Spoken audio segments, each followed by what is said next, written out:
السلام عليكم ورحمة الله وبركاته.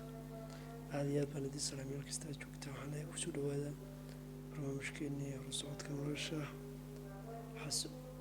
حسوت شهدني يعني وأحمد الحس هذه السلام عليكم ورحمة الله وبركاته. إسلامك وحنا السلام عليكم ورحمة الله وبركاته.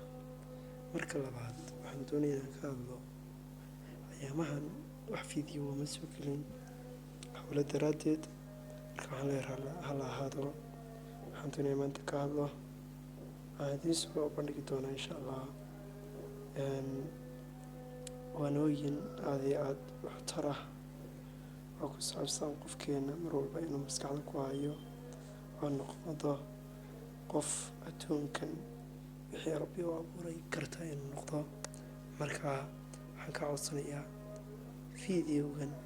fiidiyogeena ku xiga inaad dhagaha u taagtaan idinka codsanayaa. Asalaamu calaykum waraxmatullaahi wabarakaatu.